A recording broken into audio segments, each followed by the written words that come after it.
గణాధిపతి నమ. శ్రీ శ్రీ ఓంకారేశ్వర వాస్తు నిలయం. వినండి, తెలుసుకోండి, వాస్తును నమ్మండి.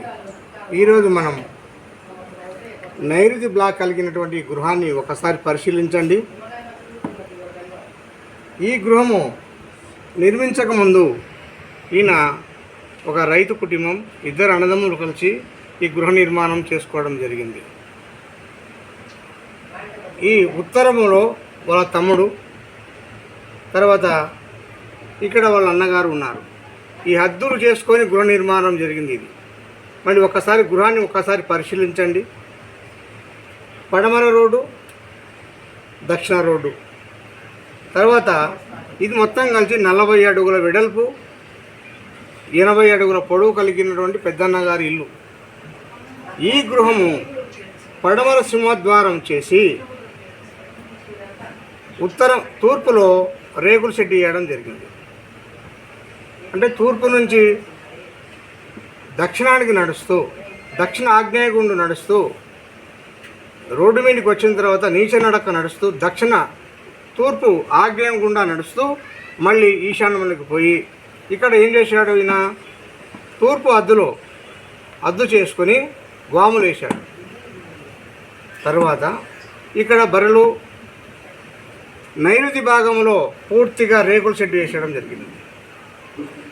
ఈ నైరుతి భాగములో పూర్తి రేకుల షెడ్ వేయడం, తూర్పు ఈశాన్యానికి పోకుండా దిగ్బంధం చేయడం, ఉత్తరంలో పూర్తిగా వాములు వేయడం ఒక తప్పిదమైతే, ఈ ఇంటిలో పడమర నైరుతి 3.5 అడుగు పెరిగింది, దక్షిణ నైరుతి 2.5 అడుగు పెరిగింది. దీనికి కంపౌండ్ వాల్ కట్టుకోకుండా ఇక్కడ ఏం చేసినాడు, ఇక్కడ కూడా కిటికీలు అనేది, దక్షిణంలో కిటికీలు అనేది లేకుండా రేకుల షెడ్ వేసేసి ఓపెన్ చేసి పెట్టుకున్నాడు. ఇది కూడా ఒక తప్పిదమే. ఇంకొక తప్పిదం ఏం చేశాడంటే, ఇక్కడ ఉత్తర ఈశాన్యం అనేది 5 అడుగులు పెరిగినాడు.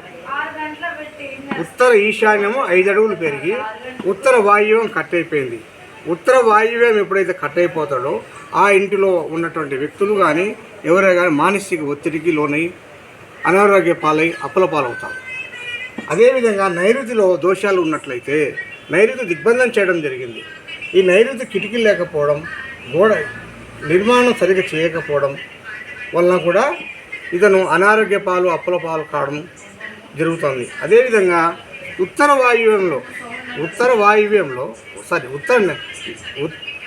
ఉత్తర ఈశాన్యంలో బరువు కంప్లీట్గా వాములు వేసి బరువు వేసినాడు. తర్వాత దక్షిణ ఆగ్నేయంలో బాత్రూమ్ వేసి ఇక్కడ సెప్టిక్ ట్యాంక్ ఏర్పాటు చేయడం. ఈ విధంగా గృహ నిర్మాణం చేసుకున్న తర్వాత ఇతను గృహ నిర్మాణం చేసుకోకముందు, ఈ గృహ ప్రవేశం చేసుకోకముందు 12 ఎకరాల ఆసామి, 2 అన్నదమ్ములు, చాలా గౌరవమైనటువంటి కుటుంబం, 4 అమ్మాయిలు, 1 కుమారుడు. ఇతని గృహప్రవేశం చేసిన వెంటనే సంవత్సరం లోపే ఈ ఇంటిలో లోపాల వలన, ఈ ఇంటిలో ఉన్నటువంటి ఇల్లు దిగ్బంధమైనటువంటి ఇల్లు, లోపాయిష్టమైనటువంటి ఇల్లు, ఈ ఇంటి కారణంగా అతను భార్య చనిపోవడం జరిగింది. అంటే ఇక్కడ ఒక విషయం గుర్తుంచుకోవాలి. దక్షిణము ఉత్తర కడిగినటువంటి ఇల్లు సంపదలు నశిస్తాయి సరి అయిన మార్గంలో కట్టుకోకపోతే అని వాస్తుశాస్త్రం చెప్తుంది.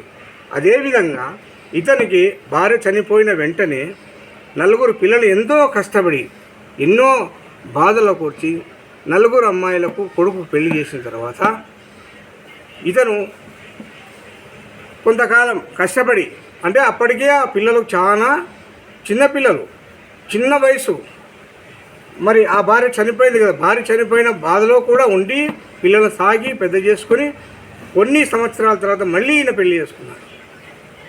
ఇంకొక ఆమెను మళ్ళీ చేసుకున్న తర్వాత ఆమె అనారోగ్య పాలై ఆమె చనిపోయింది. దురదృష్టం ఇలా ఎంటబడుతుందో, ఈ గృహ నిర్మాణం చేసుకున్నటువంటి వ్యక్తి ఎన్ని బాధలు అనుభవించాడో ఒక్కసారి ఆలోచించేయండి.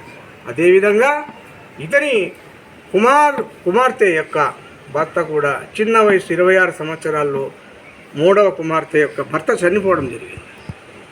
ఈ గృహ నిర్మాణం దోషం వల్ల తర్వాత కొన్ని సంవత్సరాల తర్వాత ఇప్పుడు రెండో భార్య చేసుకున్నటువంటి వ్యక్తి ఆమె కూడా అనారోగ్య పాలై ఆమె కూడా చనిపోవడం జరిగింది. మరి ఇటువంటి గృహం నిర్మాణం చేసుకున్నప్పుడు ఇంకొక తప్పిదం చేశాడు ఈయన.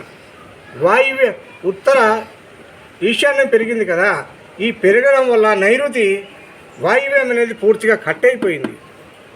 ఒక పక్క నైరుతి దోషం, ఒక పక్క వాయువు దోషం, ఇంకో పక్క ఆగ్నేయ దోషం. ఈ 3 ఆగ్నేయ దోషాల వలన ఈ ఇల్లు అతక్కుతలమై అనాథ పాలై అప్పుల పాలై చాలా అనారోగ్య బాధలు పడుతున్న ఇటువంటి సందర్భంలో ఇతని యొక్క పెద్ద కూతురి యొక్క భర్త కూడా చిన్న వయసే 20-40 సంవత్సరాల లోపే ఉన్నట్టు వ్యక్తి కూడా చనిపోవడం జరిగింది. అంటే మేము చెప్పేది ఏంటంటే ఇంటి దోషాలు నివర్తి చేసుకోండి, ఇటువంటి గృహ నిర్మాణం ఉన్నప్పుడు మీరు సరిదిద్దుకోండి చెప్పడానికే మీకు ఈ వీడియో చేయడం జరిగింది. అందరికీ కూడా నమస్కారములు. మీ వాస్తు సిద్ధాంతి టీవీ రమణ స్వామి. అందరికీ నమస్కారం.